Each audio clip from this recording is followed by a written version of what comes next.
Air marshal Arshad Malik صاحب، یہ جو ڈونلڈ ٹرمپ صاحب کی جو خبر ہے کہ جناب جمعے کو اسلام آباد میں دوبارہ مذاکرات ہو سکتے ہیں، اس پہ انڈین میڈیا میں چیخ و پکار ہے، ماتم کر رہے ہیں، اور ایسا لگ رہا ہے کہ بڑے قابل اعتراض الفاظ، ایسا لگتا ہے کہ ان کی ماں وہاں مر گئی ہے یا کوئی بہت قریبی رشتہ دار فوت ہو گیا، اس طرح چیخ و پکار کر رہے ہیں انڈین میڈیا.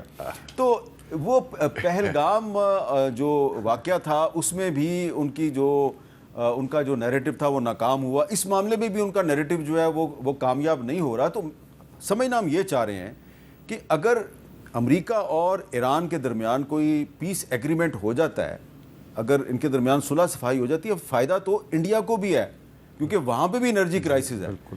تو یہ انڈینز کو یہ بات کیوں نہیں سمجھ آ رہی؟ وہ صرف اس لیے اس کی مخالفت کر رہے ہیں کہ بھائی پاکستان جو ہے وہ وہاں بھی یہ بات چیت کیوں ہو رہی ہے؟ دیکھیں ابھی تو ایک اور رولا پڑنے لگا ہے، ابھی شاید اخباری اطلاعات ہیں یا میڈیا پہ ہیں کہ پاکستان اور قطر میں بھی ڈیفنس پیکٹ کا ایگریمنٹ تقریباً ہو چکا، تو ایک تو ادھر بھی رولا مچے گا.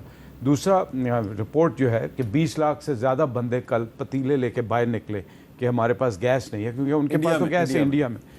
سو یہ آپ کی بات صحیح ہے کہ ان کا فائدہ ہے اس میں کہ کسی نہ کسی طرح یہ معاہدہ ہو جائے، لیکن وہ جو بغض ہے جس کو ہمارے ہر پاکستانی کو ونس اینڈ آل کلیئر ہو جانا چاہیے کہ دو ملک اس خطے میں ایسے ہیں، اس گلوب میں، اسرائیل اور ہندوستان، جو آپ کی بقا کے خلاف ہیں.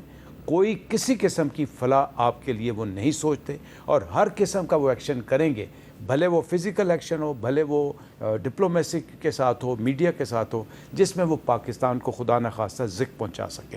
تو یہ ساری وہ بغض ہے جو پاکستان کے خلاف ہے، جو ان کو ہضم نہیں ہو رہی. اچھا تمینہ جنجوہ صاحبہ، آپ نے بطور ایک ڈپلومیٹ کے انڈیا کو ڈیل بھی کیا ہے، بہت قریب سے ان کو دیکھا ہے.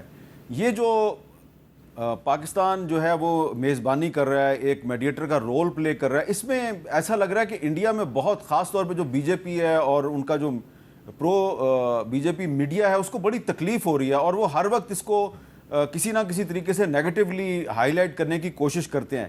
ان کو یہ بات کیوں نہیں سمجھ آ رہی کہ امریکہ اور ایران کے درمیان اگر صلح ہوتی ہے اس کا ان کو بھی فائدہ ہے؟ دیکھیے بات یہ ہے کہ ہمارے پاکستان میں لوگ سمجھتے نہیں ہیں کہ اس وقت ہندوستان کی جو سچویشن ہے وہ ایک ان کا ہسٹوریکل پرابلم ہے پاکستان کے ساتھ. اب پاکستان میں جب یہ ہوا سندور کو جو بھی کہتے ہیں وہ لوگ، تو جو ان کا ایک فارمر فارن سیکرٹری تھا، یہ تو میڈیا لوگ ہیں نا، میڈیا والے تو شور مچاتے ہوں گے بیکاز ان کے تھوڑے بہت پریشان ہیں، اور ان کو ویسے اگنور کرنا چاہیے کیونکہ وہ اتنا شور مچاتے ہیں کہ وہ اپنے آپ کو بیوقوف ثابت کرتے ہیں. خیر، ان کے ایک فارمر انڈین فارن سیکرٹری تھے شیو شنکر مینن، جس نے ایک انٹرویو میں کہا کہ پاکستان کے ساتھ وہی ٹریٹمنٹ ہونی چاہیے جو اسرائیل غزہ پہ کرتا ہے. آپ سوچ سکتے ہیں، مو دا لان اس نے کہا پاکستان کے ساتھ کریں. ہم لوگ جو ایز ڈپلومیٹس ہماری ٹریننگ ہے کہ ہم یہی کوشش کریں that we have friendship with all countries, ادھر نیبرس کے ساتھ خاص طور پہ.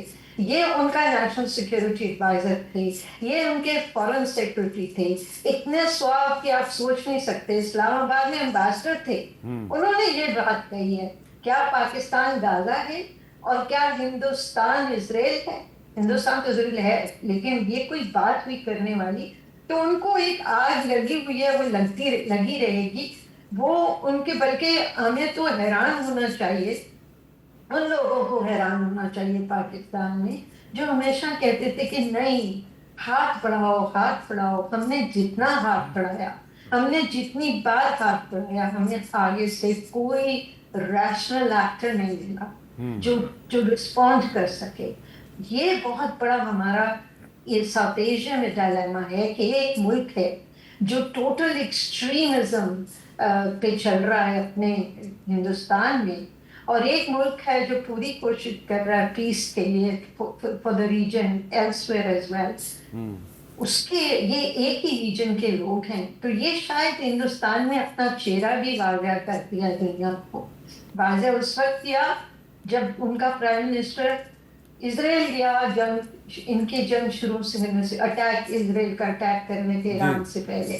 اس وقت بھی ہوا جب خاموشی اختیار کی گئی، جب بچے 170 180 بچیاں جو ہیں شہید ہوں، جب ان کا رہبر ان کے رہبر شہید ہو، کسی نے کچھ نہیں کہا، بعد میں بہت مشکل سے کچھ کہا گیا، لیکن بات یہ ہے کہ ان کا تو چہرہ واضح ہو گیا ہے پورے ریجن میں۔ جی اچھا، آپ نے جو شیو شنکر مینن کی جو اگزامپل دی ہے نا، یہ بہت، میں تو ہل گیا ہوں کیونکہ میں بھی ان کو بہت ماڈریٹ سمجھتا تھا، اور آپ نے خود ہی بتایا کہ وہ اسلام آباد میں بھی ہائی کمشنر رہے ہیں، فارن سیکٹری بھی رہے ہیں، اور ہم یہ سمجھتے تھے کہ وہ پاکستان کے ساتھ دوستی چاہتے ہیں، لیکن انہوں نے جو سٹیٹمنٹ دیا وہ واقعی شاکنگ تھا۔